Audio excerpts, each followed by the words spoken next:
Je propose de commencer. Un bonsoir à toutes et tous. Euh, donc, nous avons le plaisir à l'Unifor de Planète et l'Association des anciens des arts et métiers de vous accueillir ce soir pour un webinaire particulier, puisque l'objectif n'est pas de vous apporter des connaissances, l'objectif n'est pas de vous sensibiliser, l'objectif c'est de vous montrer que vous pouvez agir pour le climat dans votre entreprise et on va vous montrer comment ce soir. Voilà, c'est l'originalité des webinaires que nous organisons à l'Unifor de Planète avec beaucoup d'associations d'alumni de Planète, d'associations d'alumni, pardon. Euh, alors, Alumni de Planète a été créé il y a bientôt 6 ans. Nous avons la chance d'avoir comme marraine Valérie Masson-Delmotte, vous connaissez sans doute, une climatologue très compétente et surtout très engagée, qui a représenté la France au GIEC pendant 8 ans, de 2015 à 2023. Nous sommes une association d'intérêt général, reconnue par l'État pour l'action que nous menons.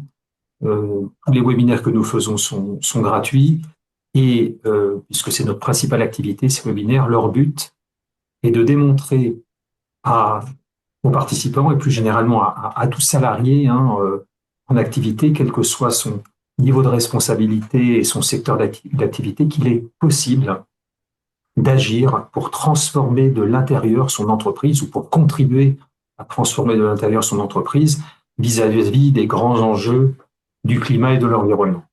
Pourquoi c'est important? Parce que de très nombreux salariés, de plus en plus, sont sensibilisés à ces enjeux, mais ils ne savent pas toujours comment faire. Ils aimeraient s'engager, ils aimeraient agir au-delà de leur fiche de poste, en quelque sorte, mais ils ne se sentent pas toujours légitimes ou ils ne savent pas par où commencer. Voilà. Et c'est là que nous intervenons grâce à ces webinaires. Et ce soir, vous avez un exemple où nous allons non pas vous raconter quelque chose de théorique, mais vous montrer par l'exemple que c'est possible.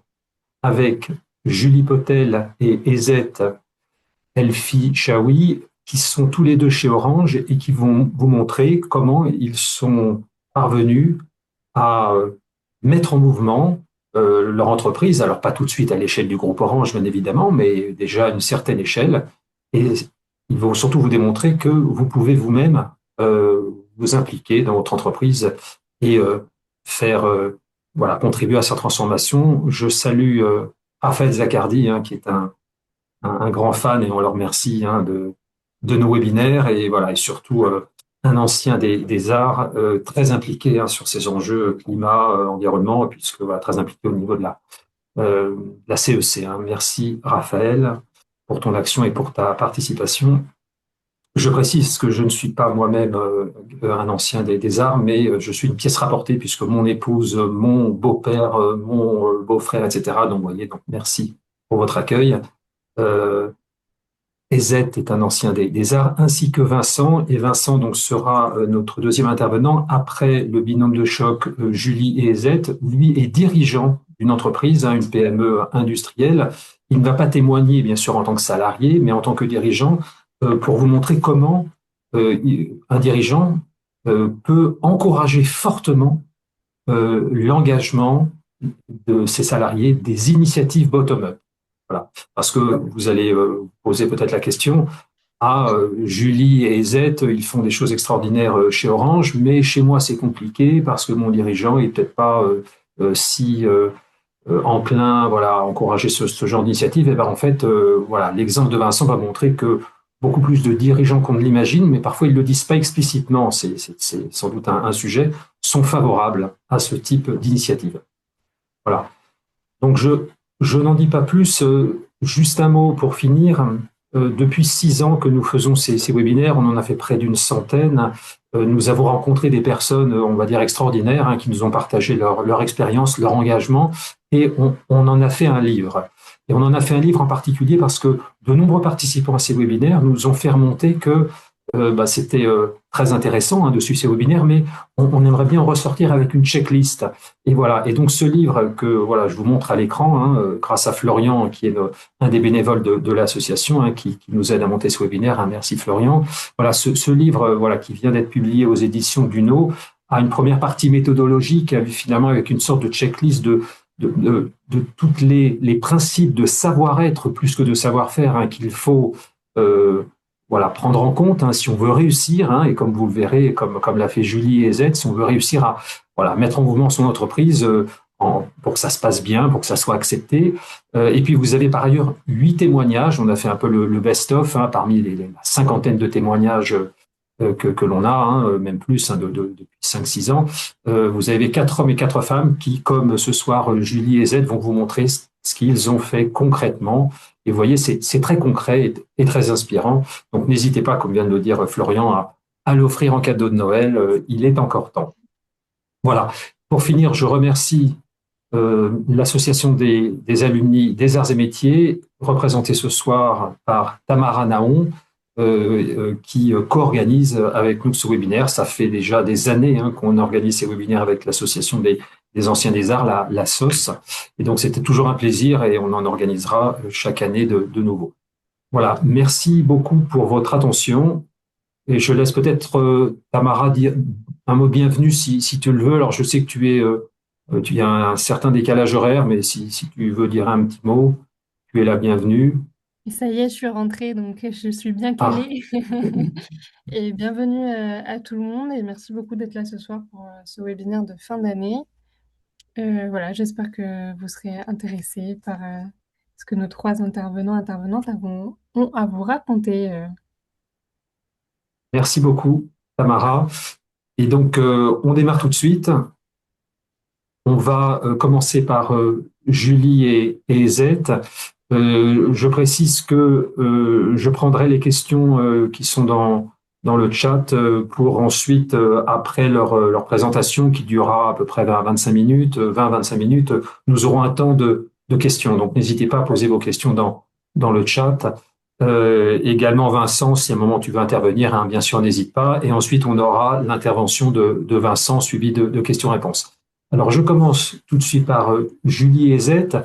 Pour démarrer et planter le décor, est-ce que vous pouvez nous dire tous les deux, l'un après l'autre, déjà, quel est votre parcours, voilà, quel est votre poste actuel chez Orange, et surtout, pour qu'on rentre dans le vif du sujet de ce que vous allez nous raconter, qu'est-ce qui a déclenché chez vous l'envie de vous engager au sein d'Orange pour, voilà, on va voir, hein, mettre en place un certain nombre d'actions qui commencent à avoir un impact bien au-delà de votre fiche de poste.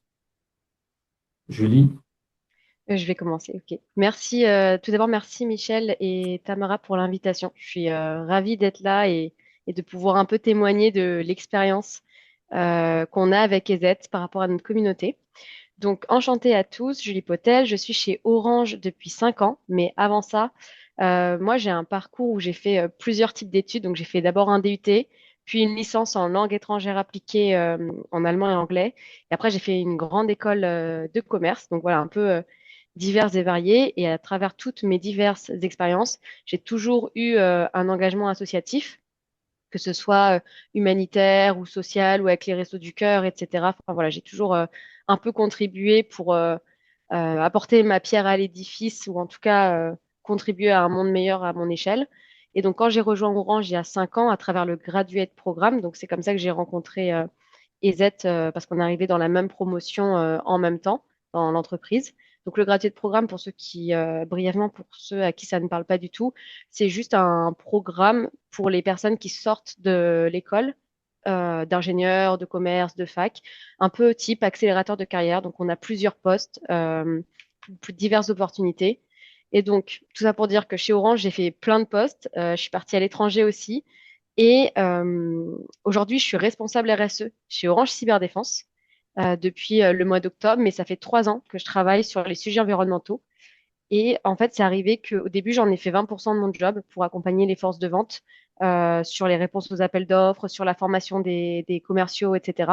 Et plus je faisais, plus j'avais envie de faire ça. Et c'en est devenu mon métier à temps plein. Donc voilà un peu pour le parcours professionnel. Et pour la communauté, mais je laisserai après être rentrer dans le détail de l'explication de la communauté. C'est en fait partie d'une discussion parce qu'avec EZ, on est amis avant d'être collègues. Et donc, du coup, quand voilà, juste on discutait, on se parlait, on se disait, bah, en fait, voilà, il y a un peu une crise environnementale, il y a une crise sociale. On passe 8 heures de notre journée dans l'entreprise cette entreprise a aussi un impact sur l'environnement, sur la justice sociale, sur les inégalités. Comment est-ce qu'à notre échelle, on peut contribuer, apporter un bout de notre cerveau pour aider aussi sur ces enjeux-là, sachant que Orange est très engagé déjà sur ces aspects. Et nous, en fait, on s'est dit, bah, à l'occasion, c'est pas forcément notre cœur de métier, mais on a envie de contribuer. Et tout est parti du fait qu'on s'est dit, on n'est pas les seuls à penser ça. Ou en tout cas, on a entendu parler d'autres personnes parler de ces sujets-là. Et donc voilà, de cette discussion entre amis est née une idée qui après a découlé sur une sorte de sondage à d'autres membres du graduate programme. Mais voilà, je vais m'arrêter là pour laisser la parole à Ezette et continuer la suite de l'histoire. Mais globalement, oui, j'ai toujours été engagée, même aussi loin que je me souvienne, je pourrais pas vous dire qu'est-ce qui a été le déclic précisément, mais je pense que c'est des diverses aventures, divers témoignages aussi. Euh, et voilà, tout simplement. Merci Julie. Alors Ezette. Donc, ça à mes camarades GADS, et puis bonjour à toutes et tous. EZ Chalon 217. Euh, bon, enfin, sur mon parcours, bon, je vais pas dire que j'ai fait les arts et les métiers, mais voilà, je crois que c'est assez clair.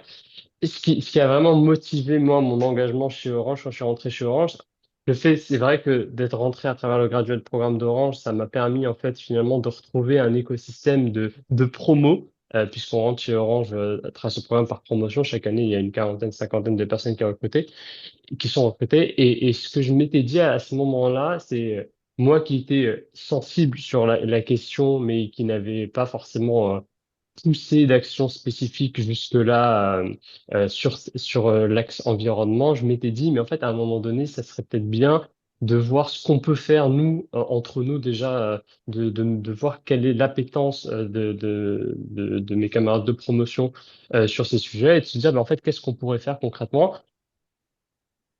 On va dire que moi, je vais pas vous le cacher, j'avais une certaine peut-être colère de me dire, mais en fait, je me rends compte que ce sujet-là, on n'y est pas. Il y a une urgence climatique.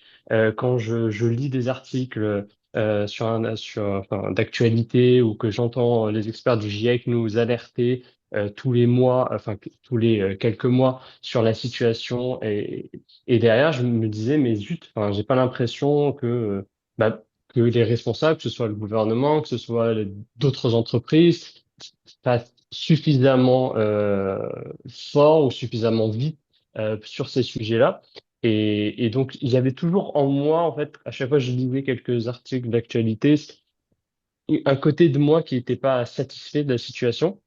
Et c'est vrai qu'en fait, quand on a eu cette discussion avec Julie, donc je crois que c'était pour être précis, en avril 2023, enfin, à un moment donné, on se retrouve à parler avec Julie de ce sujet en particulier. On se dit, mais en fait, on en a un peu entendu parler à droite à gauche avec d'autres personnes de l'intérêt sur ce sujet-là, mais on n'a jamais pris le temps de vraiment en discuter de manière sérieuse.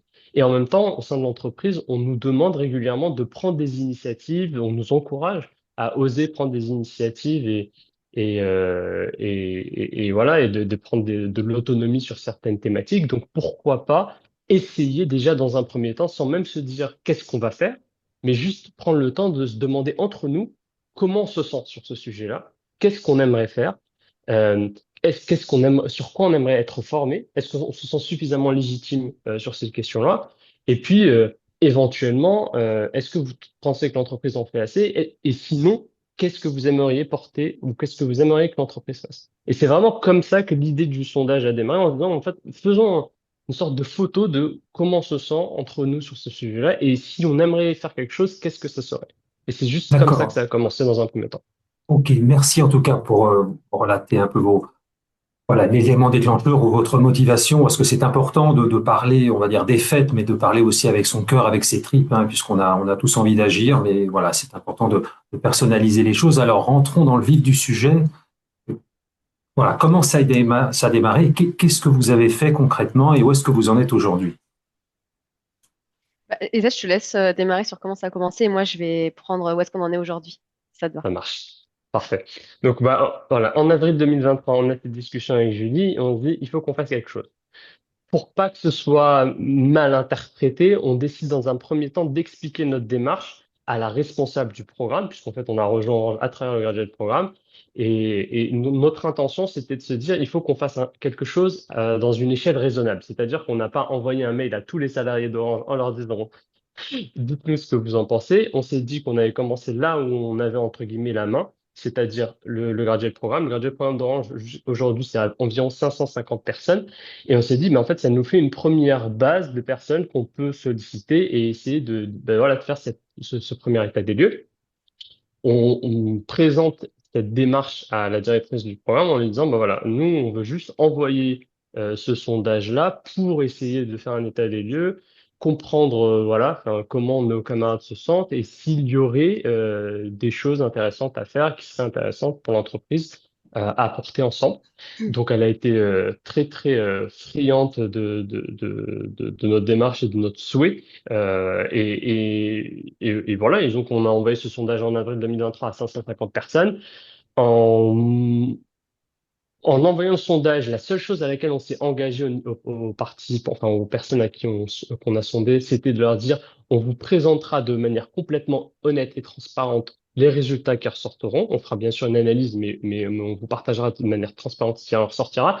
Et on a eu un fort taux de participation. Donc on l'a lancé début mai et je crois que jusqu'à fin mai, début juin, en gros, on a laissé 3 semaines pour répondre. Et on avait 120 répondants sur voilà, une base de 500 personnes. Bien évidemment, il y a toujours ceux qui ne répondent pas, ceux qui sont en congé. Mais nous, on a estimé à ce moment-là que c'était un fort taux de participation, environ 25-30%, ce qui était déjà quelque chose d'assez engageant, en tout cas pour nous. Et puis, fin juin, donc on a pris 2-3 semaines d'analyse des résultats et on en a tiré les premières tendances. Ah, Ce pardon, qu'il en Elisabeth, est-ce sort. que tu peux préciser le périmètre de ce sondage, dans quel domaine finalement Oui. tu as interrogé? Donc, ce qu'on a fait, c'est qu'on a demandé niveau de satisfaction des personnes, même si c'était relatif, mais leur demandant est-ce que vous vous sentez concerné par le sujet les sujets environnementaux et climatiques? Est-ce que vous vous sentez suffisamment formé? Est-ce que vous avez l'impression de suffisamment agir? Donc, plutôt à l'échelle personnelle, en demandant même est-ce que dans votre quotidien personnel vous vous engagez? Ensuite, on a aussi posé des questions au niveau de la stratégie de l'entreprise. Est-ce que vous la comprenez suffisamment sur ces aspects-là? Et est-ce que vous avez l'impression que l'entreprise est assez ambitieuse? On a posé concrètement la question et on avait eu d'ailleurs 60% des personnes qui nous disaient on estime que l'entreprise doit en faire plus. Ça voulait pas forcément dire que l'entreprise, enfin voilà, c'est pas un jugement de l'entreprise, mais c'était plutôt de se dire on attend de l'entreprise qu'elle doit en faire plus. Et puis il y avait aussi la question de se dire et donc si vous souhaitez que l'entreprise en fasse plus, sur quels aspects exactement et est-ce que vous seriez prêt à vous engager de quelle manière? Est-ce que c'est ponctuel? Est-ce que c'est plus... Voilà. Donc, c'était un sondage assez, on va dire, relatif. Enfin, c'était pas forcément... Il y avait des aspects quantitatifs, mais pas tant que ça. C'était vraiment plus sur la perception et sur le souhait des personnes qui étaient sondées de ce qu'elles aimeraient faire et ce sur quoi elles aimeraient aller plus loin. Donc ça, c'est sur le périmètre du sondage. Et ce qui était aussi super intéressant de remarquer, c'était qu'on avait, malgré le système de promotion, on avait des personnes de toutes les promotions qui avaient répondu à ce sondage-là, et aussi de plein d'expertises différentes. Donc c'était pas juste les responsables RSE qui répondaient à ce sondage-là, mais on avait des financiers, des chefs de projet, des ingénieurs avant-vente. Enfin, on avait vraiment une très belle, on avait plus de 10 métiers représentés, si on prenait les grandes familles de métiers de l'entreprise. On avait voilà, une belle diversité des personnes qui représentaient finalement l'entreprise et aussi une très belle diversité en termes de promotion. Et donc voilà, c'est sur vraiment, enfin, je prends le temps vraiment de détailler le sondage parce que enfin, je pense qu'on est d'accord là-dessus, je vous dis, c'était vraiment la pierre angulaire qui a permis d'ailleurs de construire tout le reste parce qu'on n'avait Mm. jamais envisagé avant même de faire ce sondage tout ce qui allait se passer par la suite. Mm. Enfin, on a vraiment utilisé ce sondage et l'analyse des résultats puisqu'en fait, les 6 mois qui ont suivi entre juin 2023 et décembre 2023, on a pris énormément de temps avec Julie et avec deux autres personnes, Manon Auger et Samia Samia Bouchard. Bouchareb. On a pris le temps de se dire, OK, on a cette matière brute, qu'est-ce qui ressort de ça? Qu'est-ce que les gens veulent faire? Et on a construit le cadre de cette communauté. Enfin, on a même décidé de créer une communauté et le cadre qui en suit et qui s'en est suivi à partir des résultats et des réponses que tous les membres nous ont, enfin voilà, fait l'honneur de nous partager. Et je te laisse, Julie, peut-être continuer Ouais. sur comment après ça s'est poursuivi. Et pour compléter sur ce sondage-là, une fois qu'on a eu toutes ces réponses, donc le sondage touchait vraiment les individus, pas les professionnels ou les collègues. Donc voilà, c'est vraiment c'est pour un peu agrémenter ce que dit EZ. On voulait vraiment justement avoir les perceptions aussi personnelles parce que nous, c'est nos perceptions personnelles qui nous ont poussés à agir. Et donc c'est pour ça que c'était important et qu'on avait laissé beaucoup d'espace aussi pour des verbatims et qu'on a pris le temps de tous les lire parce qu'ils ont pris le temps de nous répondre, donc on a tout lu et c'est ce que disait Z, c'est ça qui a construit après cette communauté et les piliers qui en sont ressortis, nos objectifs. Et une fois qu'aussi qu'on a eu cette donnée brute, donc l'été on l'a construit et en septembre on l'a présenté à Elisabeth Chungi, qui est la directrice RSE du groupe Orange, en lui demandant d'être notre sponsor. Et donc ça, c'est aussi un élément, je pense, clé de succès. Si jamais, voilà, vous avez envie de faire quelque chose de similaire, vous êtes déjà dans ces process-là, avoir un sponsor qui est fort et qui est légitime nous a permis d'avoir des portes ouvertes, nous a donné de la crédibilité, nous a donné aussi confiance dans la démarche de ce qu'on entreprenait. Donc ça, je pense que c'est un point essentiel. Et d'ailleurs, du coup, où on en est aujourd'hui. Donc ça fait 2 ans et demi que la communauté existe, comme voilà, puisqu'on a commencé en juin 2023. Elisabeth Chungi est toujours notre sponsor, puisque je viens d'en parler. Donc, et elle est ravie avec une personne qui lui est rattachée directement, Alban Martin, qui est le directeur du pilier social aussi, qui nous aide énormément. On participe au CODIR élargi de la direction RSE une fois par trimestre, c'est-à-dire que c'est un élément où tous les directeurs RSE d'Orange se rassemblent pour dire un peu c'est quoi leurs actus. Et nous, ça nous permet en fait d'observer, d'écouter, de dire OK, c'est quoi les priorités des experts RSE et comment est-ce que et nous, qu'est-ce qu'on fait? Et donc du coup, quand je parle de nous, c'est la communauté. Aujourd'hui, on est 220 membres. 220 membres dans cette communauté, environ une quarantaine actifs. Quand je dis actifs, c'est qu'ils prennent souvent part à des événements, à des task force. On va en parler aussi sur ces sujets-là, de formation, des webinaires qu'on anime aussi de notre côté. Euh, Toutes les divisions sont représentées, toutes les promotions de graduate programme et alumni sont représentées, sachant que le graduate programme a été lancé en 2002. Donc ça fait quand même pas mal de monde. Et sur ces 220 personnes, il n'y en a que 7 qui travaillent sur les sujets RSE. Et donc nous, ça, c'est un argument fort pour montrer qu'en fait, la RSE, c'est pas juste un job. Aujourd'hui, on n'est pas que sur des fiches de mission. Euh, on n'est pas que sur des fiches de mission, on va au-delà. Donc du coup, voilà, ça c'est vraiment notre point, un point de fierté entre guillemets, c'est qu'on a réussi à rassembler tous ces gens-là qui ont les mêmes convictions que nous. Donc voilà, j'ai dit quoi, 220 membres, toutes divisions confondues, toutes promotions, les sponsors. Et donc qu'est-ce qu'on fait concrètement? Donc on a un pilier qui s'appelle Task Force. Là, ce sont des task force, ce sont des missions de 4 à 5 mois où on a un sponsor qui est un expert RSE, qui a un besoin clair et défini, qui attend un livrable, et des membres volontaires qui ont envie de contribuer à cette task force. Donc, on met en relation des experts qui ont un besoin avec des membres qui ont envie d'apprendre ou qui ont envie de contribuer au sujet qui est, euh, qui est soumis par le sponsor RSE. Il y a toujours un travail de qualification avant des task force. Donc, par la core team. Donc, aujourd'hui, on est organisé avec une core team avec des leads de piliers. Donc, pour la task force, on a un lead task force. On analyse un peu, on discute avec le sponsor, on recadre, etc. Parce que l'objectif, c'est d'avoir un impact, que ce soit un impact dans l'entreprise, un impact à l'échelle de la division, un impact dans l'apprentissage aussi pour les membres. Il faut que chacun y retrouve son intérêt. Donc voilà, par exemple, je vous donne un exemple très concret de task force. On a fait une analyse des métaux critiques, le gallium et le germanium pour Orange. Donc il y a 4-5 membres qui se sont mobilisés pour dire si demain la Chine ferme totalement les livraisons de gallium et germanium, à quel point ça met en péril le business d'Orange et quelles sont les solutions qui peuvent en découler. Donc ça va même sur des sujets qui sont géopolitiques. On va voir aussi des sujets là on fait la CSRD. On nous a demandé, au lieu de voir toujours les risques qui sont liés à la CSRD, c'est quoi les opportunités qu'on peut prendre liées à la CSRD, en fait. Quelles sont nos opportunités qui peuvent en découler aussi? Donc voilà, il y a plusieurs. Là, aujourd'hui, on a fait 8 task force qui sont été lancées depuis 2 ans, sachant que l'année dernière, on n'en avait que 3. Donc voilà, ça a plus que double et on a vraiment beaucoup, beaucoup de demandes. Euh, Ensuite, on a un pilier événement. Donc, tous les ans, on a notre événement annuel en juin où, voilà, là, on invite des speakers externes.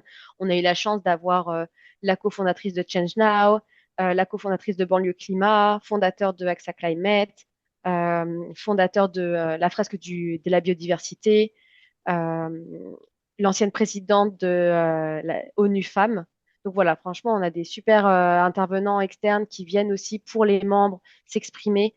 Et ça, c'est vraiment quelque chose qui nous tient à cœur de continuer. Ça permet aux membres de se rencontrer. On organise des webinaires, on organise des after-work à thème. L'important, voilà, c'est de créer du lien et de créer une cohésion aussi dans cette équipe-là. Là, d'ailleurs, on est en train de recenser les membres intéressés pour faire le challenge Ma Petite Planète avec les membres pour voilà, créer de la cohésion aussi à travers des challenges éco-responsables. Après, on a un pilier qui est le social. Voilà, et je vais m'arrêter là après parce que j'arrête pas de parler. Un pilier social, surtout l'égalité des chances, le mentorat. euh, on a quoi d'autre? On a l'handicap, etc. Ça a été lancé depuis janvier. Et enfin, le dernier pilier qu'on a, ça va être l'animation et la communication, parce que ça, c'est un gros pain point qu'on pourra avoir aussi dans les questions. Animer une communauté prend énormément de temps. C'est pas si facile. Et je dirais que c'est ça aujourd'hui qui est le plus difficile pour nous. Enfin, de toujours garder cette dynamique, cet enthousiasme. Animer une communauté, je pense que c'est le point qui est le plus challengeant pour nous. Comme tu parles de temps, là, il y a une question, je vais la prendre tout de suite. Ouais. Comment est-ce que les personnes les plus actives, hein, tu as dit qu'il y en avait, je crois, une petite dizaine, Ouais. ou d'autres, font pour consacrer du temps? Est-ce que c'est en partie sur leur temps de travail? Est-ce que c'est en plus de leur travail? Oui, alors pour la task force, parce qu'il y a deux choses à distinguer, il y a la core team. Donc, c'est des leads qui vont chercher l'émission, qui animent, etc. Et la task force, c'est des membres. C'est environ 2 heures par semaine. Et en effet, c'est sur le temps de travail, mais ce qu'on fait en général, c'est qu'il y a la fiche de mission et les managers sont au courant qui font cette task force et on met vraiment le cadre. Ça ne doit pas dépasser 2 heures par semaine par personne parce qu'on ne fait pas du consulting. Il y a du consulting, il y a Orange Consulting qui existe, il y a une autre branche qui s'appelle Sofrecom qui existe. Donc, si jamais les sponsors, les responsables RSE, ils ont besoin de quelqu'un sur un court temps qui est très rapide, autant aller vers du consulting. C'est vraiment du bénévolat, en effet, 2 heures par semaine sur le temps des employés.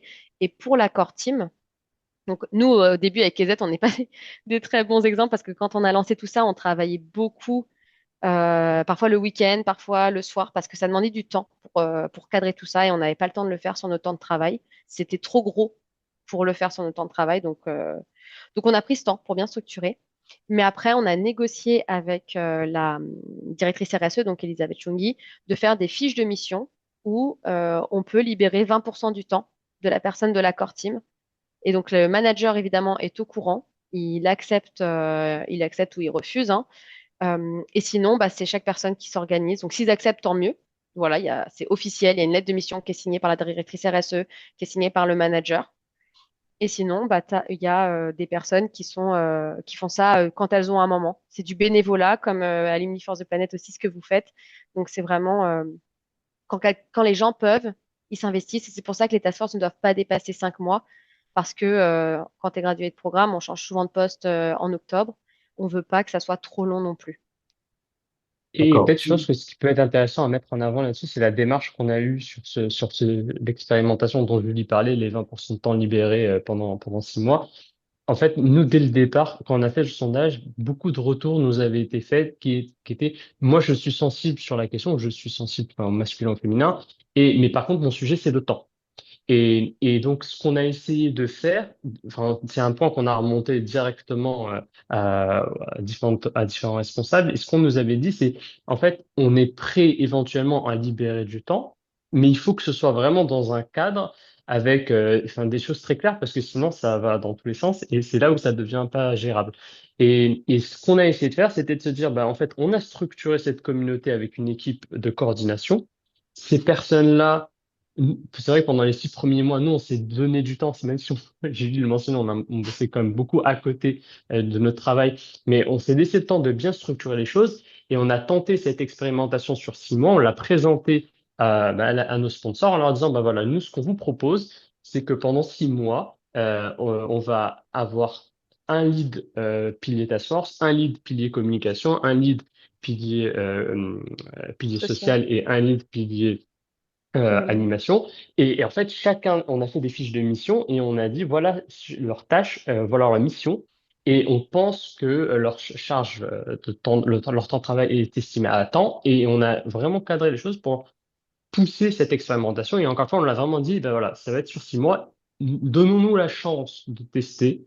Et à la fin, on fera un bilan de est-ce que cette expérimentation a plutôt bien réussi ou pas, avec quelques indicateurs, et montrer, enfin, mais on l'a fait dans un second temps, une fois que la communauté avait déjà lancé ses premières task force et que les task force avaient délivré, que les résultats avaient été concluants et qu'ils avaient été très appréciés par leurs sponsors.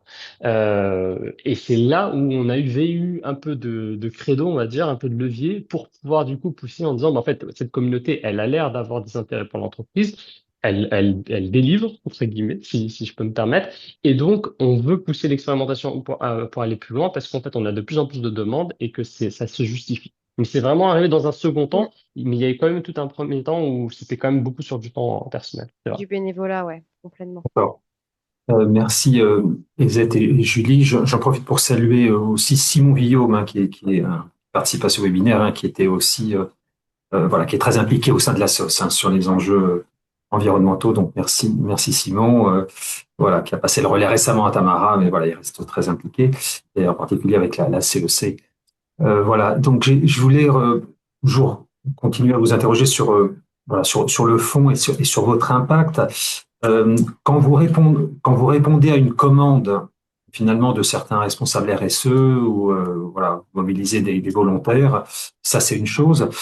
Est-ce que vous pouvez aussi, dans l'autre sens, faire des propositions voilà, qui émanent de votre communauté et qui potentiellement challenge un peu Mm. finalement la stratégie de l'entreprise? Voilà, est-ce que ça va dans les deux sens?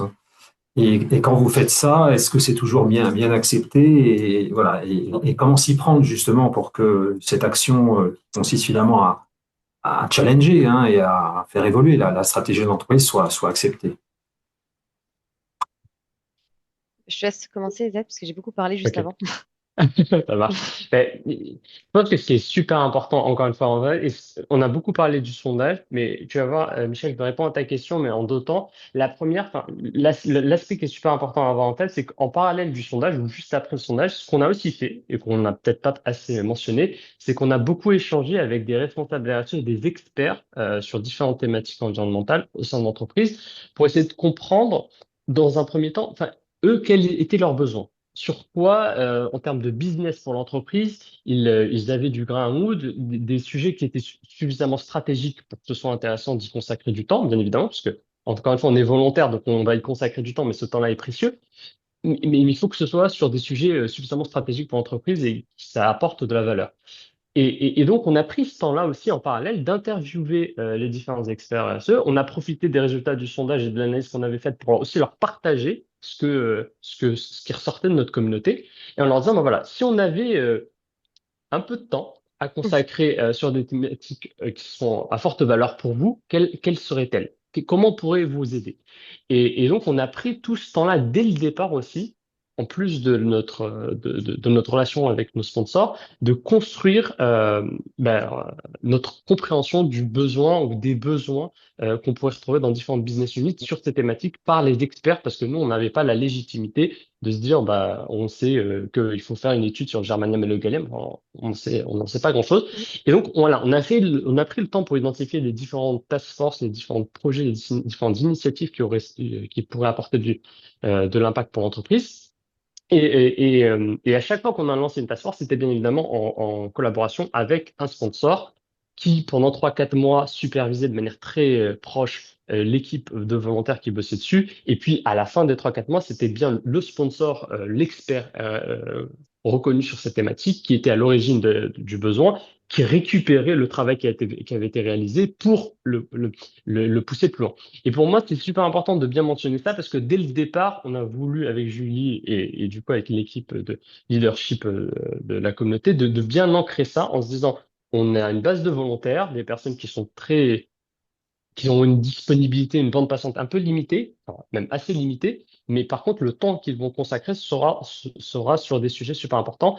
Et c'est ce qui a permis, en fait, on va dire, pendant la première année de travailler sur des sujets super importants avec une forte proximité avec des experts reconnus au sein de l'entreprise, et ce qui nous a permis, en fait, au fur et à mesure de construire en fait, notre légitimité. Enfin, c'est un bien grand mot, mais construire en fait finalement la force de la communauté et la reconnaissance que la communauté avait petit à petit par les experts. Et c'est ce qui nous a permis, en fait, au bout d'un an et demi, donc ça a été un long chemin, hein, ça s'est pas fait du jour au lendemain, mais au bout d'un an et demi, on a commencé à avoir des opportunités, puisque, là, peut-être que Julie, je te laisserai compléter, mais en fait, la responsable RSE elle-même directement nous a proposé, ils lançaient un travail de réflexion sur un plan stratégique sur les 5 prochaines années, et en fait, ils nous ont proposé d'être un maillon, une partie prenante contributrice de cette réflexion-là pour apporter notre vision. Et là, peut-être que Julie, je peux te laisser plus continuer sur ce qu'on a apporté sur ça. Ouais, merci Edith. Bah, en gros, du coup, ce qu'on a fait, c'est que là, actuellement, Orange est en train de refaire son plan stratégique et dans ce cadre-là, les différentes divisions aussi revoient leur propre politique. Donc, la direction RSE est en train de refaire toute la politique RSE pour 2026-2030. Étant donné qu'ils nous connaissent bien, qu'ils ont vu justement les résultats des task force, de ce que ça donnait, et que du coup la communauté était très engagée, ils nous ont dit bah on veut bien que vous ayez un regard critique sur notre politique RSE, que vous nous challengiez et que vous nous disiez justement qu'est-ce qui a modifié, qu'est-ce qu'il faudrait mettre plus en place, où est-ce qu'on est bien, où est-ce qu'on est moins bien. Et donc, pendant tout ce travail-là, on a eu une trentaine de membres qui se sont mobilisés pour répondre. On s'est bien réparti les tâches sur les différents aspects et les différents chapitres de cette politique RSE. Et pendant ce travail-là, j'y viens justement, Michel, à ce que tu disais sur comment est-ce qu'on challenge la stratégie de l'entreprise. Étant donné qu'on savait que cette politique RSE entrait dans le cadre du nouveau plan stratégique Orange, on s'est dit, nous, en tant que gradués de programme, en fait, on a une voix à porter aussi, puisque bah, on est dans un programme dit de talent. Et donc, du coup, on a ce privilège de pouvoir porter notre voix et de pouvoir mettre l'accent sur pas mal d'aspects. Et donc, on a écrit une lettre à notre PDG et à tout son COMEX, donc à Christelle Leidemann et tous ses membres COMEX, dans lequel nous exprimions notre attachement au groupe Orange, mais aussi notre fort attachement à contribuer à un monde numérique qui soit responsable et durable. Donc voilà, ça a été une lettre qui faisait une page, qui disait voilà que nous voulait s'engager avec eux. Que c'est pas juste, on faisait pas un procès à travers cette lettre. On était plus là pour dire on veut être dans la collaboration. On a déjà commencé à agir et il y a plein d'autres communautés de salariés chez Orange qui agissent sur le terrain au quotidien. Et donc comment est-ce qu'on pourrait travailler ensemble? Quelles idées on pourrait porter ensemble pour vraiment infuser la RSE à toutes les échelles de l'entreprise? Et donc, de cette lettre est venue une rencontre en avril. On nous a répondu. Donc, la PDG nous a répondu. Elle nous a rencontrés en avril. Et globalement, elle a soutenu la démarche. Elle a trouvé audacieuse et a souligné le fait que, de tous les cas, elle soutenait quand des employés voulaient s'engager. Mais ça, je pense que Vincent en parlera dans son passage aussi. Mais globalement, elle nous a dit concrètement, qu'est-ce que vous me proposez? C'est quoi, qu'est-ce que vous voulez qu'on fasse?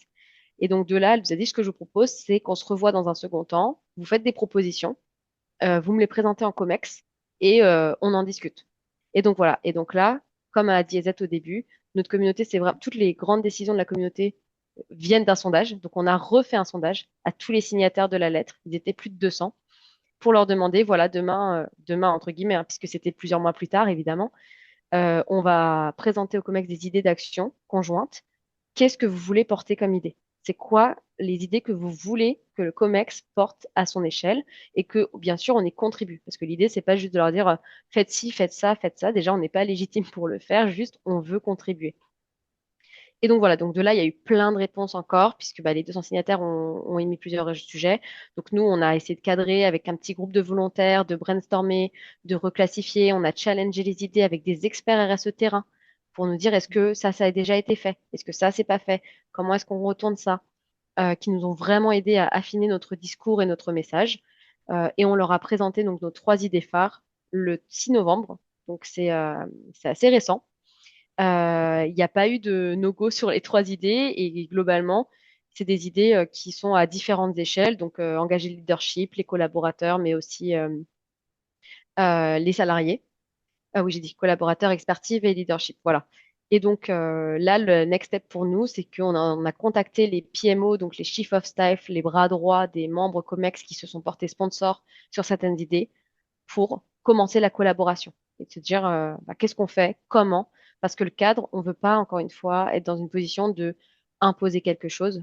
On n'est pas des experts de ces sujets-là. Ils le sont, enfin de sujets de manière générale, mais nous, les experts RSE sont là, mais nous, on est plus des volontaires et on veut apporter notre pierre à l'édifice euh, et contribuer justement à ce monde numérique responsable et durable. Donc, voilà. Merci beaucoup, Julie Ezette. Donc là, je crois qu'on est vraiment allé au fond des choses, hein, de ce que vous avez réussi à créer. Donc, je pense déjà, on peut vous dire bravo, hein, parce que voilà, c'est parti d'une petite discussion, comme vous l'avez rappelé, mais voilà, Mm. c'est parfois ça aboutit et pas toujours, hein. Donc là, bravo. Et ce que je trouve très intéressant, qui est quelque chose qui revient souvent dans nos webinaires, c'est comment s'y prendre. Parce que si on y va de façon un peu abrupte et qu'on fait peur, en fait, ça, Mm. c'est contre-productif. Et donc, Exactement. vous y êtes allé par étapes, hein. La première étape vous avez évoqué là, qui a duré un an et demi, où vous avez plutôt répondu à une demande était nécessaire pour votre légitimité. Et ensuite, ben, vous allez beaucoup plus loin. Vous êtes force de proposition, vous pouvez Mm. challenger et on voit que vous avez pu avoir un lien et donc la confiance au plus haut niveau d'un Oui. grand groupe comme Orange, ce qui n'est pas rien. Donc c'est vraiment une très très belle aventure et bien sûr qui ne fait que commencer.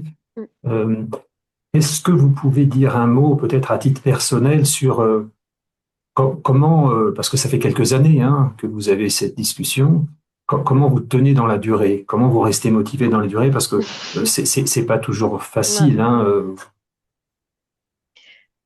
Bah, je vais commencer Z. Ouais, bah franchement, c'est, je pense, bien s'entourer. On va pas se mentir, hein, il y a des moments avec KZ, surtout quand on portait beaucoup le sujet à deux au début, parce que bah, je pense que ça a pris une ampleur qu'on ne pensait pas que ça prenne. On n'était pas prêt, en fait, on n'était pas préparé à que ça aille aussi vite, aussi haut, aussi loin, rapidement. Mais c'est l'énergie de tous les membres. Et en fait, c'est parce qu'il y a du répondant derrière dans cette communauté. Il y a des personnes qui ont envie de se mobiliser. Et en fait, on se dit, bah, en fait, maintenant qu'on a lancé ça, on peut plus faire machine arrière, c'est trop tard. Il faut qu'on continue. Et avec EZ, on se soutient beaucoup. Donc, moi, je dirais, faudrait pas s'aventurer tout seul. Si vous voulez lancer quelque chose, essayez de trouver des alliés aussi autour de vous pour, qui vous aideront, qui vont vous tirer vers le haut. Il y a des moments où moi j'avais plus d'énergie et c'est EZ qui prenait le relais et du coup des fois c'était l'inverse. C'était plus lui qui avait moins d'énergie et moi je prenais le relais donc on se soutenait énormément sur ça et tous les membres de la communauté nous le rendent aussi dans le sens où ils s'investissent, ils ont envie de s'investir. À chaque fois qu'on a des grandes propositions, il y a toujours des personnes qui répondent présentes. Alors oui, c'est souvent les mêmes parfois, mais nous justement, on essaye de chérir entre guillemets ces membres très actifs en leur donnant des places pour Change Now, en les mettant en avant sur certains événements. On essaie voilà de faire un rapport comment dire à l'engagement, de leur dire qu'ils sont vus, ils sont entendus et merci parce que c'est aussi grâce à ces membres. Enfin, si on n'était pas 200 vraiment, s'il n'y avait pas eu 200 personnes qui signaient la lettre, je suis vraiment pas sûre que qu'on aurait eu un entretien avec Christelle. Si la communauté, elle n'avait pas déjà parlé avec tous les experts C'est notre RSE, CEO. oui, Christelle, la CEO de la PDG d'Orange, si on n'avait pas toutes les task force qui ont bien réussi avec les membres qui faisaient un travail de qualité auprès des experts RSE, je suis pas sûre, pareil, qu'on nous aurait forcément écouté. Donc voilà, les membres ont créé aussi cette crédibilité, cette légitimité. Ouais, c'est très important, bien sûr, le collectif, hein, avoir des alliés et puis voilà, se Ouais. soutenir Ne pas être mutuellement. seul, ne pas être seul, surtout pas. Mm. Est-ce que tu veux ajouter quelque chose par rapport à voilà comment tenir dans la durée, comment surmonter les obstacles et rester motivé puisque Ouais. c'est un marathon et pas un sprint. Mm. En une phrase qui résume bien, puisqu'on en parlait avec Julie juste avant, enfin, en préparation, c'est le comment est plus important que le quoi. Et je trouvais que cette phrase que tu disais, Julie, en parlant, elle est assez symbolique parce que finalement, c'est pas forcément le quoi, qu'est-ce qu'on va faire, quelle est la task force qu'on va mener, quel est le projet qui... Mais c'était moi ce que je retiens de ces 2 ans et ça continue, plus de 2 ans, c'est le comment. C'est qu'en fait, on a vraiment pris le temps de construire avec les membres de la communauté et on a eu quelques sondages qui étaient quand même assez poussés et il faut faire attention aussi à pas trop sonder non plus pour pas épuiser. Donc, faut trouver le bon équilibre, mais on a vraiment pris le temps de construire avec les membres de la communauté et aussi avec différentes personnes, donc nos sponsors les différentes personnes alliées, et aussi les experts HE. Et en fait, on a essayé à chaque fois de ça prend plus de temps, ça prend plus d'énergie de prendre le temps de comprendre les différents points de vue et où est-ce que ça fait sens de contribuer. Mais enfin, je pense que ça a été aussi un de nos points forts qui a fait que, en fait, on nous a ouvert des portes, on nous a partagé des réflexions et du coup, ça crée en fait un cercle vertueux où quand il y a des opportunités pour la communauté de se mettre en avant, ben, on pense à nous. Quand il y a des opportunités de challenger, ben, en fait, on se dit, ah tiens, ce groupe-là travaille assez sérieusement, montre qu'il est impliqué et donc ils peuvent peut-être nous apporter quelque chose. Et cette volonté de construire avec. Et on n'est pas là pour, voilà, encore une fois, on n'est pas des experts, on n'est pas là pour remplacer qui que ce soit. On a vraiment juste envie de contribuer à quelque chose qui nous dépasse. Et donc, c'est vraiment le comment est plus important que le quoi. À des moments, en fait, on n'était pas forcément d'accord sur, dans la lettre, par exemple, voilà, si je prends l'exemple de la lettre que mentionnait Julie, mais en fait, ça nous a pris 2, 3 mois à l'écrire parce qu'en fait, sur les mots, on n'était pas tout le temps d'accord sur les phrases. Mais à la fin, on a toujours privilégié de trouver le plus grand consensus dans l'équipe de rédaction et pour que derrière, ça puisse mobiliser un maximum. Et donc, encore une fois, voilà, le comment est plus important que le D'accord. quoi, quitte à ce que ça prenne beaucoup de temps. Ok, merci. Avant de vous laisser de dire un petit mot de conclusion et de passer la parole à Vincent, je voudrais mentionner par rapport à cette question de trouver des alliés, de trouver des collègues avec qui initier des actions, je voudrais mentionner que 1 an ou 2 avant le début de votre initiative, avait émergé une autre initiative collective hein, ouais, qui est chère au cœur d'Alumni for the Planet, puisqu'elle s'appelle Alumni for the Planet Orange. Et je veux le mentionner aux participants du webinaire, puisque cette initiative, qui est un collectif hein, également qui se réunit sur ces enjeux environnementaux et autres, en fait, a été initié grâce à une fonctionnalité de notre site internet d'Alumni for the Planet, puisque je vous encourage à aller voir. Si vous vous enregistrez sur notre site, hein, il y a, je crois, 6 000 ou 7 000 personnes qui sont enregistrées. Hein, c'est gratuit, vous donnez juste votre nom et là où vous travaillez. Voilà, vous venez de le trouver, enfin dans le chat, là, Florian vient de vous le remettre. Et en fait, vous avez accès par un moteur de recherche à toutes les personnes de votre entreprise, puisque vous donnez le nom de votre entreprise, qui se sont inscrits. Ça veut dire qu'ils sont sensibles à ces questions environnementales et climatiques. Et c'est en faisant ça qu'une personne d'Orange a identifié qu'il y avait une cinquantaine de personnes, forcément dans un grand groupe, il y en a beaucoup, une cinquantaine de personnes qui s'étaient inscrites sur le site d'Alumni for the Planet, qui les a contactées, puisqu'il y a une messagerie intégrée, et qui a commencé voilà, des premières réunions avec une vingtaine ou une trentaine. Donc voilà, je vous encourage à, surtout si vous travaillez dans une entreprise d'une certaine taille, à aller sur notre site, vous inscrire. Vous aurez ainsi accès à toutes les personnes qui ont envie, comme vous, au sein de votre entreprise, d'engager une action, parce que c'est pas facile finalement de les identifier, ces personnes. Voilà, je voulais juste mentionner ça. Donc, Alumni for the Planet Orange, on pourrait créer des Alumni for the Planet dans toutes les entreprises. Un mot de conclusion.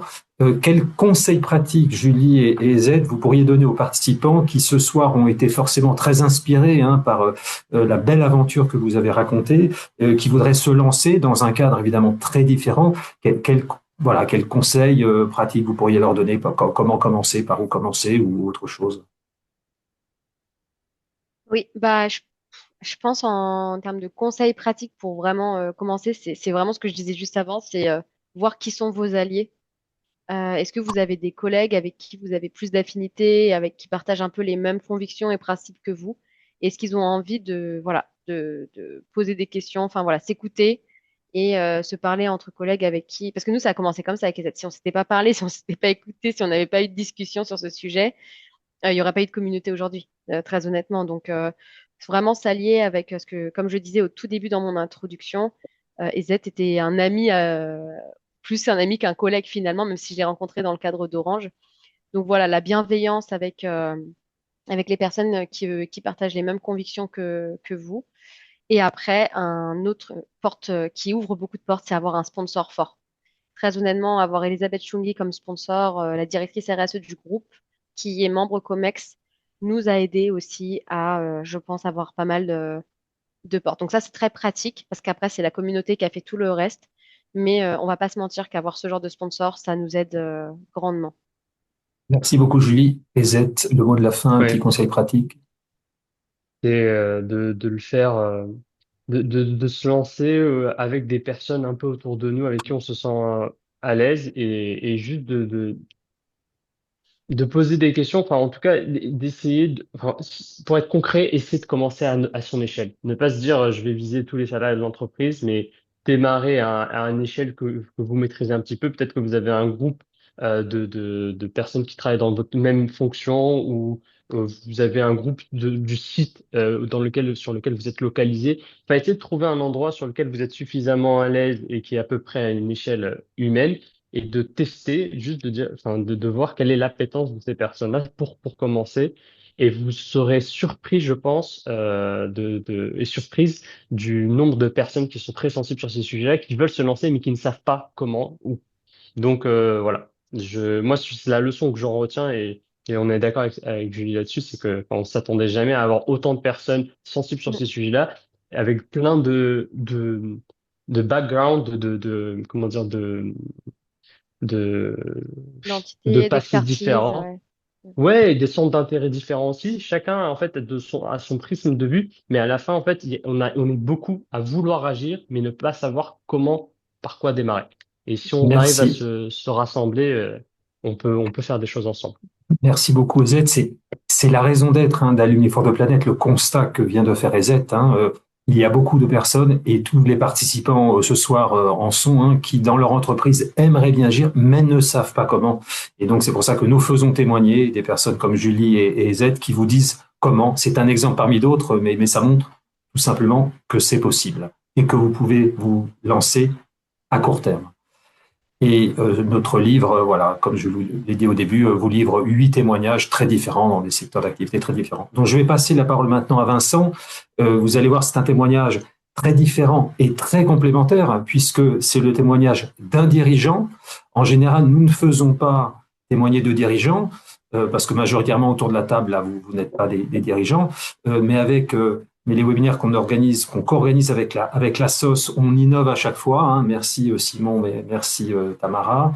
Et donc, un dirigeant qui va vous montrer quelque chose d'extrêmement important, entre autres, c'est qu'en fait, les dirigeants ont envie, plus qu'on ne le croit, plus qu'on l'imagine, d'encourager ces initiatives. Des initiatives bottom-up, comme on peut les appeler, comme l'exemple de Lisette et Julie. Et donc, c'est important de comprendre ça, parce que c'est souvent un frein. Souvent, les personnes qui témoignent nous disent, si j'avais su que c'était pas mal vu, je me serais lancé beaucoup plus tôt. Donc, on imagine ce potentiel de créativité, d'implication au sein de nombreuses entreprises qui est un petit peu sous-exploité ou pas du tout exploité parce qu'on imagine que les dirigeants sont pas forcément ouverts à ça.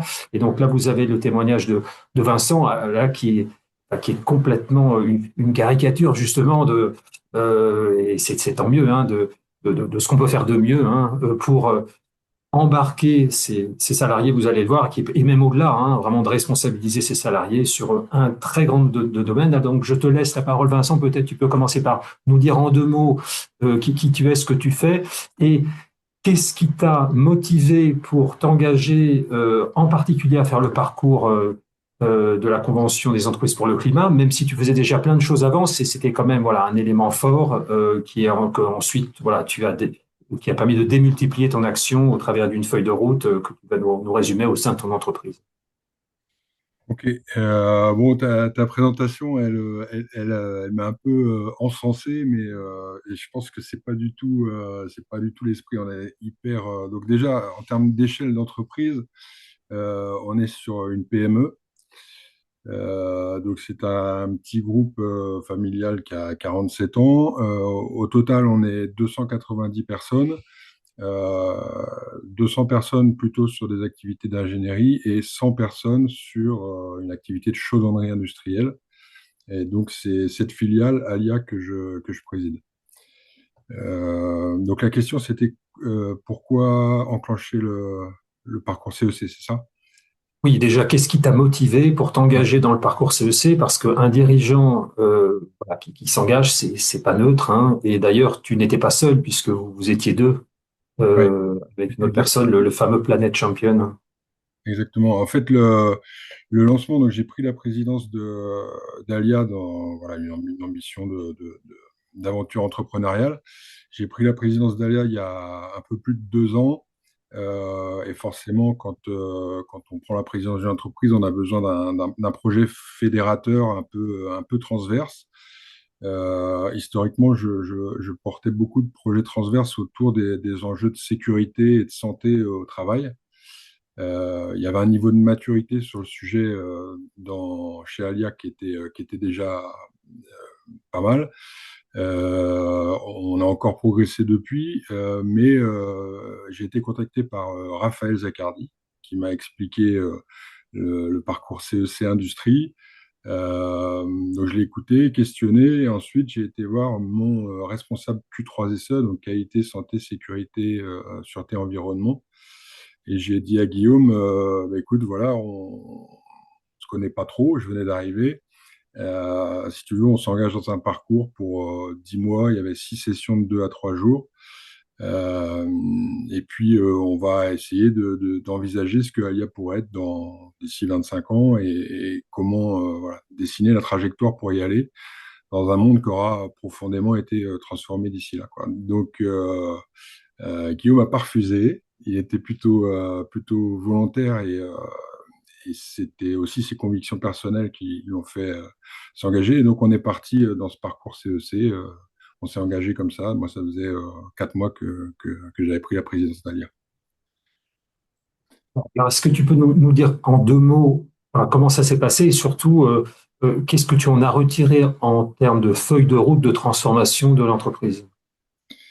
Alors, donc en fait, il y a eu assez rapidement au début du parcours une forme de dissonance cognitive qui s'est installée entre ma réalité du quotidien, euh, où on a un business qui est énormément porté, donc c'est de la chaudronnerie industrielle, donc des équipements sous pression et de la tuyauterie.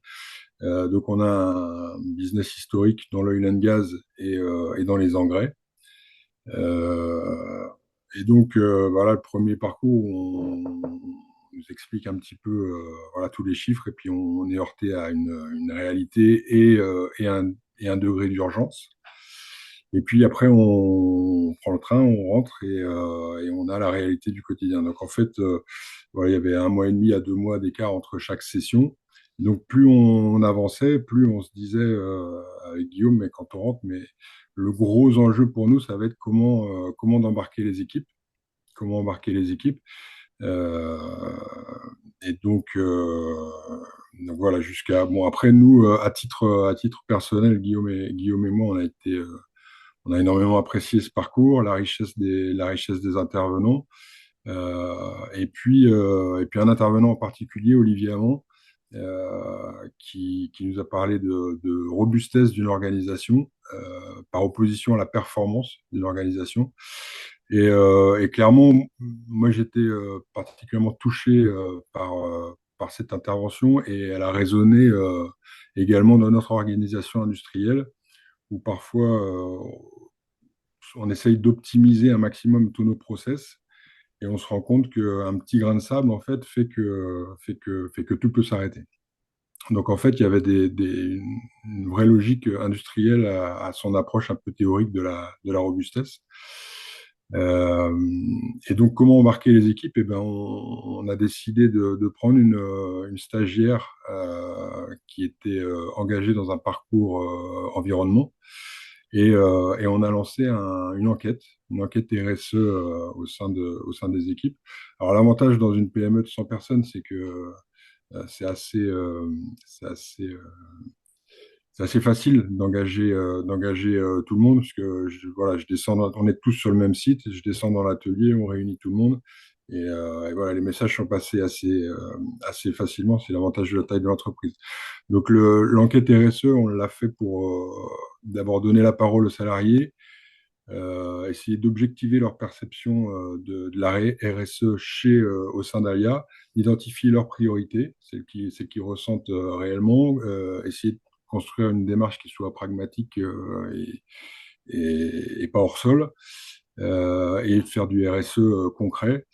Euh, voilà, et de prioriser plutôt que de tout lancer et voilà, avancer étape par étape. Bon, il y avait 108 personnes qui étaient interrogées, on a eu 99 réponses.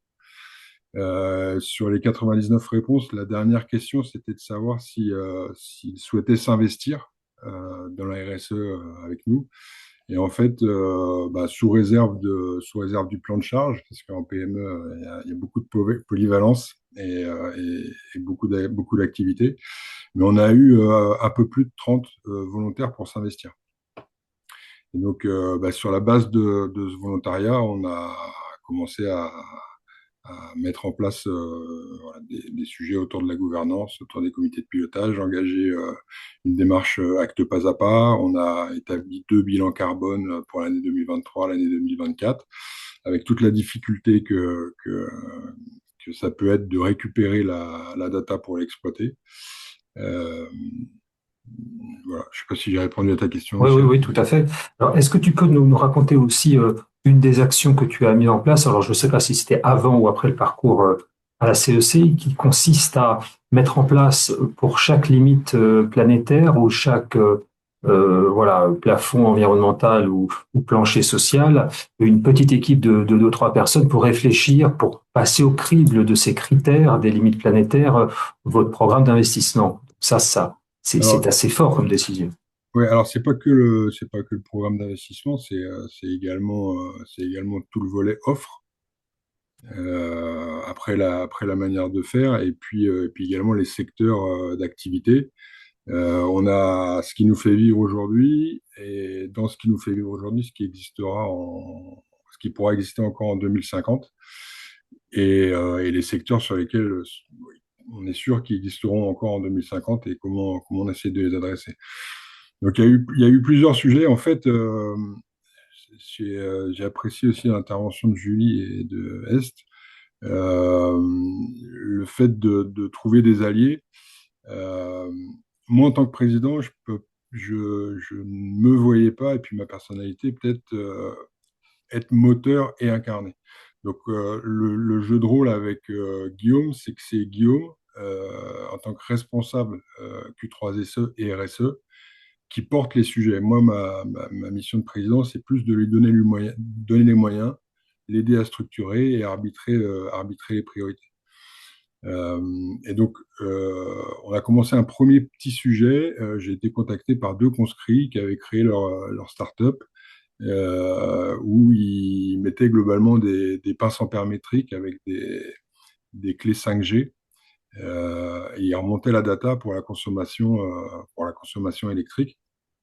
Euh, Ils sont venus me proposer de faire un essai chez nous. Et donc, j'ai réuni mon responsable de production et mon responsable maintenance. Et puis, je leur ai expliqué le projet. Ils étaient assez dubitatifs sur l'intérêt réel de la démarche. Et puis, on a lancé l'essai. Et puis, bon, voilà, chacun avait accès au dashboard chez nous. Et puis, j'ai commencé à poser des questions sur le dashboard, des questions un peu voilà, très terre à terre, hein, mais pourquoi nos ponts roulants consomment plus la nuit alors qu'on ne travaille pas que le jour? Pourquoi certains postes à souder continuent à consommer la nuit sur des volumes assez importants? Pourquoi un compresseur ne tourne jamais? Et en fait, voilà, le responsable maintenance a pris les questions, puis en fait, il s'est connecté, puis il a commencé à se connecter chaque jour sur le dashboard et à étudier comment optimiser. Puis il s'est rendu compte que voilà, les freins électriques des ponts étaient activés la nuit et qu'il y avait moyen de les verrouiller peut-être sans consommer d'électricité, qu'on étuvait des matériaux d'inertage pendant des semaines et des semaines alors que c'était peut-être pas nécessaire. Et en l'occurrence, voilà, on a stoppé ces dépenses-là également. Et en fait, il a commencé à s'impliquer lui-même et venir proposer des solutions, comme couper la climatisation le vendredi midi et la redémarrer le lundi matin à 4 heures. Enfin, il a été force de proposition, et à tel point que, voilà, à un moment, j'avais tellement de propositions que, euh, voilà, on a dû créer, voilà, les outils de gouvernance pour essayer d'adresser tous ces sujets-là sans que je sois le seul à arbitrer à chaque fois. Après est venu un deuxième sujet qui est la partie. Donc, on reçoit des consultations et la question revenait en permanence. Donc, on a un comité d'engagement où on va statuer si on répond, si on ne répond pas, avec des critères de choix sur forcément la solvabilité client, mais également le plan de charge, ainsi de suite.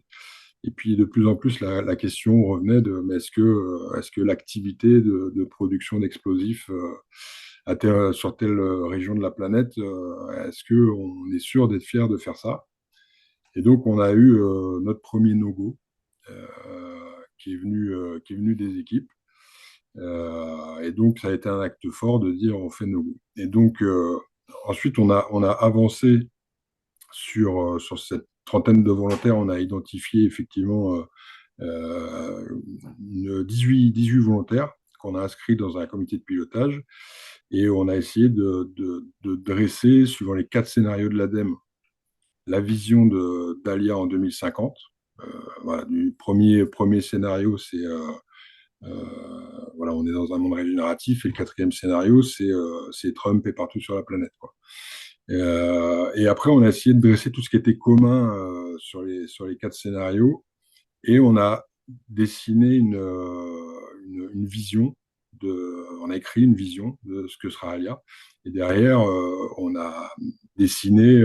commence à dessiner la trajectoire. Et pour dessiner la trajectoire, on s'est rendu compte qu'il y avait effectivement des garde-fous importants, des axes d'expertise qu'on n'avait pas tous autour de la table.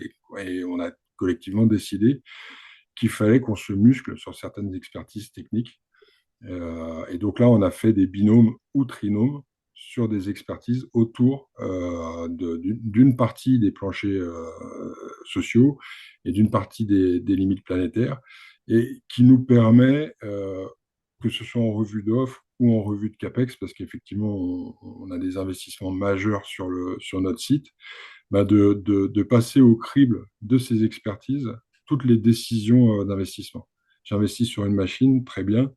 Mais en fait, je vais avoir tout ce qui est intrant de cette machine, comment je les gère, comment je gère la robustesse de cette machine en cas de panne, ainsi de suite. Donc voilà, on a développé alors non pas 14 groupes d'expertise, mais 8 groupes d'expertise qui regroupent effectivement les planchers sociaux et les limites planétaires. D'accord, alors c'est pas 14 et 8, mais néanmoins, j'assume de t'encenser parce que voilà, un patron qui met en place des équipes issues de volontaires pour l'aider à revoir sa stratégie, à la fois ses investissements et ses offres pour tenir compte des limites planétaires et des planchers sociaux, ben, voilà, ça paraît quand même extrêmement exemplaire, et on voit tout l'intérêt du parcours CEC pour voilà, enclencher ce type d'initiative. Euh, Peut-être ce qui m'intéresse d'entendre, et pour faire le lien avec Julie et Z, hein, et vous pourrez intervenir, hein, d'ailleurs si vous le souhaitez, Julie et Z, c'est euh, qu'est-ce qui fait que finalement chez toi, en tant que dirigeant, tu es aussi demandeur et pas du tout gêné par voilà, des initiatives individuelles, des initiatives bottom-up, euh, puisque encore une fois, euh, la croyance, si on peut dire, en général, c'est que c'est compliqué, c'est la crise, faut d'abord faire son job et puis on va pas s'occuper de la stratégie de l'entreprise en plus, quoi. Et finalement, bah, toi, tu promeus ce type d'initiative et qui libère beaucoup de créativité, d'implication, qui te permet d'aller très loin. Mais voilà, qu'est-ce qui fait qu'en tant que dirigeant, bah, tu promeus ce genre de choses? Est-ce que tu penses que beaucoup de dirigeants finalement seraient ouverts à ce genre de choses, mais ne le disent pas explicitement? Voilà, comment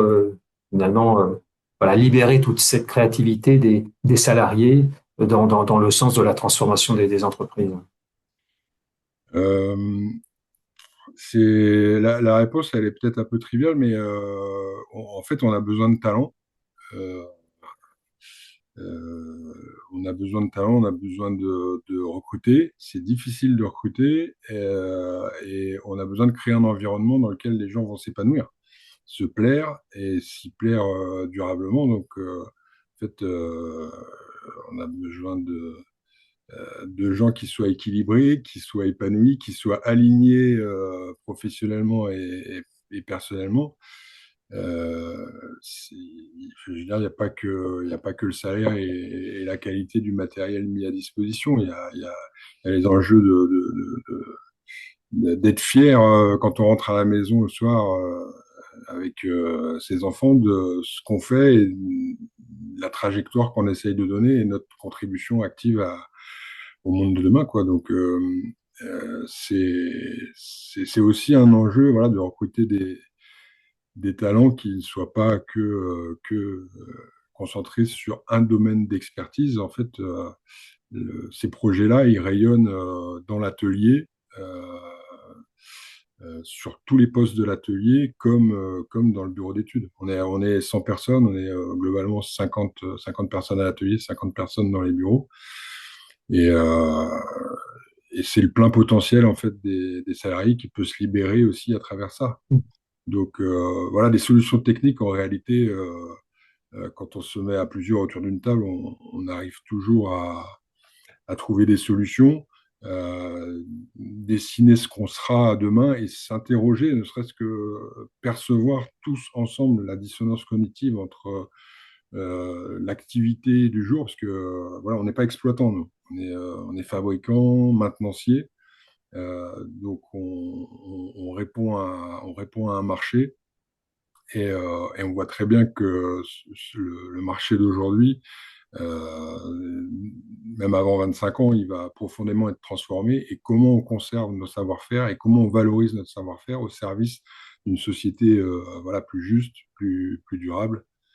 Euh, c'est voilà. Merci Vincent pour ce témoignage. Et du coup, est-ce que tu abondes dans mon sens et est-ce que tu pourrais dire que beaucoup d'autres dirigeants, enfin, je pense ceux que tu as côtoyés à la CEC, mais bien plus largement, finalement, ont de bonnes chances de penser comme toi, et même s'ils ne le disent pas explicitement, euh, en fait, on peut encourager les participants au webinaire ce soir et beaucoup d'autres à se lancer parce qu'en fait, ça sera pas mal vu sous réserve de le faire voilà, d'une bonne façon. En fait, les dirigeants seront très demandeurs hein, de l'implication de leurs salariés. Je pense que oui, je pense que les dirigeants, ils ont besoin d'employés qui soient alignés et qui jettent pas une partie de ce qu'ils sont quand ils arrivent au boulot le matin. Ou alors ce sont pas des dirigeants qui vont durer dans la durée, ou des organisations qui vont durer, ou les organisations vont jeter les dirigeants pour en mettre d'autres. Mais non, je pense que les initiatives individuelles, il y a évidemment un sujet de forme. Il ne s'agit pas de jeter les idées comme ça. Il faut essayer d'avoir un environnement et un collectif. Mais il y a aussi les IRP, hein, les CSE, qui sont des partenaires pour porter ces sujets-là, euh, qui sont, moi, de mon expérience, qui posent souvent les bonnes questions. On ne pose pas forcément les bonnes réponses, c'est pour ça qu'on co-construit les réponses, mais les RSE, les CSE, pardon, posent souvent les bonnes questions, notamment les sujets de mobilité. C'est les initiatives CSE chez nous qui nous ont permis de mener des démarches auprès de la mairie, auprès de la communauté de communes, pour essayer pour mettre en place du ramassage collectif, parce qu'on est dans une commune pas très loin d'Angers, mais les transports collectifs, ils arrivent dans le village qui est juste à côté de nous et il reste 3 kilomètres à faire. Et donc, forcément, on a une quantité de voitures énorme sur le site. Et le fait de mettre en place des transports collectifs permet aux Angevins de venir en transport collectif au boulot. Et donc, en fait, voilà, évidemment, faut être à l'écoute de ça. Mais voilà, la valeur ajoutée, elle vient des effectifs. Donc il faut bien écouter les préoccupations. Et puis les enjeux de survie des entreprises, c'est aussi être en capacité de comprendre comment les marchés doivent évoluer et accompagner ces mouvements, quoi. Oui, tout à fait. Alors, Simon a posé deux questions. Donc, je pense que le plus simple, c'est que je vais laisser Simon les poser de vive voix. Mais avant ça, je voulais vous indiquer que nous faisons un petit sondage euh, vers la fin du webinaire. Et donc, Florian vient de mettre le sondage dans le chat. Et en fait, c'est une demande de l'ADEME, hein. L'ADEME est un de nos financeurs et c'est une demande légitime juste de connaître votre satisfaction par rapport au webinaire et surtout s'il vous a donné envie, vous a donné l'intention de vous engager, hein, chacun à sa manière, hein, à court terme au sein de votre entreprise. Vous verrez, il y a quelques questions qui permettent d'évaluer cette envie de passer à l'action suite au webinaire. Donc, merci d'avance de le remplir si vous pouvez tout de suite ou dans pas trop longtemps après ce webinaire. Et je te laisse peut-être, Simon, reposer tes deux questions, ça sera plus vivant. Oui, bonsoir, vous m'entendez? Oui, Oui. très bien. Oui, bonsoir tout le monde. Bonsoir Michel. Bonsoir Vincent. Oui, à propos de l'action que tu as menée dans ta PME, comment tu as embarqué, enfin, pour les collaborateurs qui ont été particulièrement impliqués dans les actions de la roadmap, tu les as mis à niveau au niveau des compétences spécifiques qui étaient nécessaires? Est-ce qu'il y a eu des formations? Comment ça s'est fait? Formation, oui, oui, des formations extérieures. Alors, la stagiaire, c'était une stagiaire qui était en cours de parcours professionnel, donc elle avait un niveau d'expertise quand même assez élevé. C'est une thésarde. Donc, elle a mené elle-même des formations en interne. Et puis ensuite, on a externalisé des formations, notamment pour le service achat. D'accord. Et puis, voilà, des formations sur la standardisation de nos calculs de bilan carbone. On avait un sujet également sur les eaux. Donc, on a fait des formations spécifiques. Alors là, c'était avec l'UIMM. D'accord. Éventuellement, si tu es intéressé, Simon, je pourrais t'envoyer la liste des formations qu'on a Ça suivies. représentait un investissement significatif. Je veux dire, En coût externe, c'était pas très loin de 40 000 euros, ouais, c'est ça. plus la masse salariale. La masse salariale et le temps, oui. Ouais. Ouais, c'est pas négligeable. Et tu avais une autre Parce- question, Simon?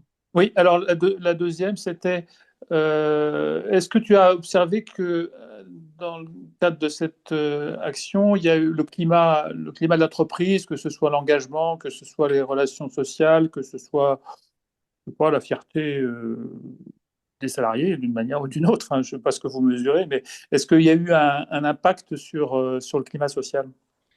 Enfin, le Euh, climat de l'entreprise en général, pas que social.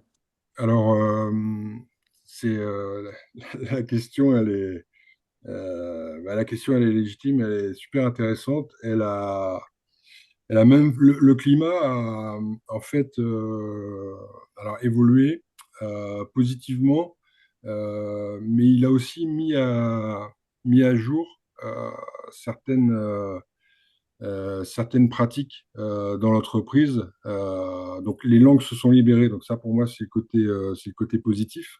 D'accord? Notamment dans le sujet des planchers sociaux, on a un sujet sur l'égalité homme-femme. Mm. Je ne surprendrai personne en disant que dans une chaudronnerie industrielle, on a assez peu de femmes. Et on s'est rendu compte, donc les langues se sont libérées, on s'est rendu compte qu'on avait je ne vais pas parler de harcèlement sexuel, mais des comportements sexistes. Mm. Et donc c'est assez traumatisant, hein, pour une PME de prendre conscience qu'on a ça chez nous, concentré sur un petit nombre de personnes. Euh, donc ça a libéré la parole, donc il y a une grande attente. Et forcément, ça suscite voilà, d'abord des gens qui freinent des cas de fer et qui ne comprennent pas qu'on investisse sur des sujets, enfin, qu'on mette des charges dans l'entreprise qui ne sont pas directement liées à une activité rentable. Mm. Et puis d'autres pour qui ça crée énormément d'attentes, qui sont énormément force de proposition. Donc c'est ça l'enjeu que moi j'essaie d'aider Guillaume à structurer ça. Très concrètement, sur la QVT, on avait fait une enquête QVT au printemps 2024, on en renouvelle une au printemps 2026. Mais oui, alors voilà, mon ressenti, ça reste assez subjectif, mais j'ai mis en place aussi des comités de pilotage par département opérationnel, puis un comité de direction. La qualité des échanges elle s'est nettement améliorée. On est plus sur du management participatif. Historiquement, en fait, voilà, un comité de pilotage, ça résumé à chacun prend la parole autour de la table pour donner sa météo, sa charge passée, puis sa charge à venir. Là, on est beaucoup plus dans l'interaction. Et puis le sujet RSE, certains l'abordent plutôt comme un clin d'œil. Certains ont une approche au contraire beaucoup plus structurée. Donc, non, en fait, j'en reviens au sujet de la dissonance cognitive, mais être dans une entreprise qui a conscience que une partie de nos activités ne doit pas perdurer, ça permet de se réconcilier aussi, quoi. Ouais. Merci beaucoup, Vincent. Je voulais laisser peut-être comme on est très ponctuel, on termine donc dans 5 minutes. Je voulais laisser donc avant le mot de la fin de Vincent, peut-être Ezette réagir. Tu l'as fait dans le chat, mais peut-être tu peux réagir de vive voix sur cette question de l'attractivité d'une entreprise, qui est une motivation, qui peut être une motivation pour les dirigeants pour susciter ce type d'initiative bottom-up. Oui, ben, nous, en tout cas, c'est le sujet de l'attractivité des jeunes, et c'est un sujet clé même pour un grand groupe, j'ai envie de dire. Et c'est souvent ce prisme-là qu'on nous a remonté, sur lequel on nous a sollicité à travers nos différentes interventions. Et j'ai envie de dire, euh, plus, euh, plus les nouvelles promotions de graduate programme rejoignaient Orange, et plus on avait ces questions, même lors du processus de recrutement, on nous faisait intervenir pendant le processus, parce qu'en fait, les jeunes qui étaient candidats à l'entrée au programme étaient très exigeants et demandeurs de qu'est-ce que fait concrètement l'entreprise sur ces questions-là. Et donc, on nous proposait de venir partager, nous, notre ressenti, notre retour d'expérience et ce qu'on pouvait mener au sein de l'entreprise. Donc, c'est le sujet de l'attractivité des talents et des jeunes plus globalement, et puis même pas que des jeunes d'ailleurs, parce que les talents sont pas que jeunes. Enfin, ça revient assez régulièrement, même dans les processus de sélection. Donc, je voulais amender là-dessus. Et puis, la deuxième chose aussi que je voulais rajouter, c'est que Julie parlait de la lettre qu'on avait écrite au COMEX et puis des différentes discussions qu'on avait.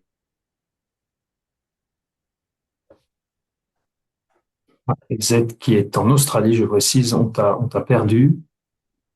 Alors, en attendant qu'EZ nous rejoigne, peut-être est-ce que tu veux donner un dernier conseil, Vincent, aux participants et les encourager à se lancer, puisque comme toi, on peut espérer qu'il existe de nombreux dirigeants qui seront favorables à des initiatives bottom-up, comme tu les as suscitées au sein de ton entreprise, et puis comme EZ et Julie les ont illustrées au sein du groupe Orange. Euh, un conseil, j'ai pas vraiment la prétention de pouvoir donner des conseils, mais en tout cas, voilà, je pense qu'il y a, je l'ai dit plusieurs fois, je me répète beaucoup, mais si vous avez le sentiment que l'organisation dans laquelle vous êtes, vous n'êtes pas entièrement fier, c'est-à-dire, voilà, autour de la table le soir avec vos enfants, ça va pas, et bien en fait, quand vous êtes au bout, il faut le dire, et il faut être dans la critique constructive, évidemment.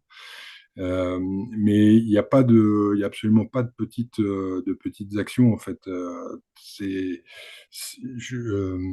Voilà, il y en a forcément un qui va incarner la première idée portée, qui va se transformer dans une modification du quotidien. Et en fait, après, ça en entraîne d'autres, ainsi de suite. Mais généralement, les dirigeants sont quand même entourés de responsables, notamment avec des missions autour de l'hygiène, la sécurité et de l'environnement. Je ne sais pas s'il y a que des industriels ce soir, mais, peut-être que le bon vecteur, c'est les responsables HSE qui ont toujours une oreille normalement attentive du dirigeant sur ces sujets-là. On ne parle pas, voilà, c'est hyper humain tout ce qui est derrière. On décline des TF1, des TF2, des TG, des choses comme ça.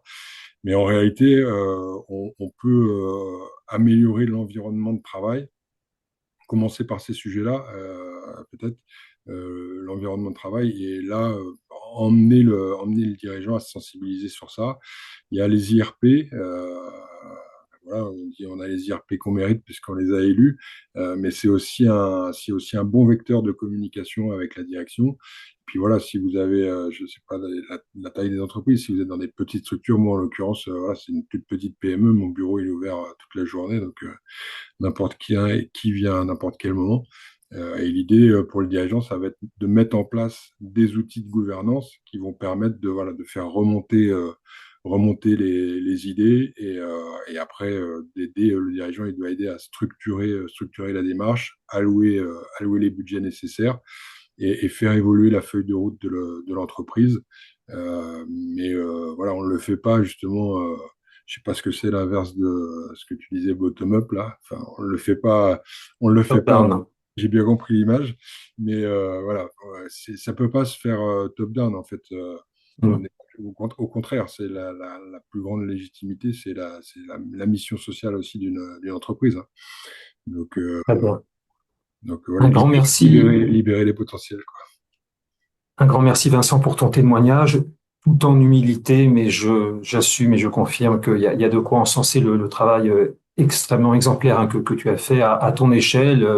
La Convention des entreprises pour le climat, bien sûr, t'a aidé, mais tu avais initié beaucoup de choses avant, donc bravo Vincent. Je remercie également bien sûr Ezette et Julie, hein, qui vous ont apporté un témoignage montrant, encore une fois, comme le livre qu'Alumni for the Planet vient de publier, montrant tout simplement que agir pour le climat ou pour l'environnement plus généralement au sein de son entreprise, c'est possible. On vous l'a démontré par l'exemple. Et donc, on vous encourage, bien entendu, à vous lancer à votre tour.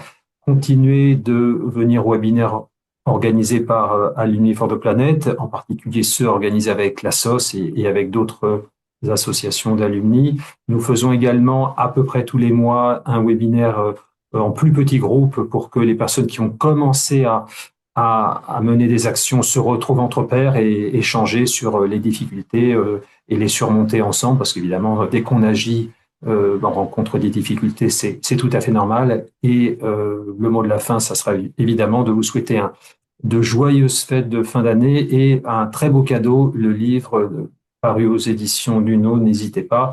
Je laisse Tamara peut-être également dire un mot de la fin au nom de l'association des anciens des Gazards, que je remercie très chaleureusement, la SOS. Et également, merci encore aux 3 intervenants, c'était très très intéressant et très inspirant. Et voilà, moi j'ai beaucoup aimé les messages clés très, très sincères sur se faire confiance et prendre la parole et venir chercher des personnes de confiance dans l'entreprise. Et voilà, je pense que c'est très important. En tout cas, moi, ça m'a bien inspiré aussi pour la suite. Merci beaucoup, merci Simon, merci Raphaël et à très bientôt. Merci Florian qui nous a aidés en tant que bénévole à organiser ce webinaire et à très bientôt pour d'autres webinaires d'Alumni for the Planet. Très bonne soirée.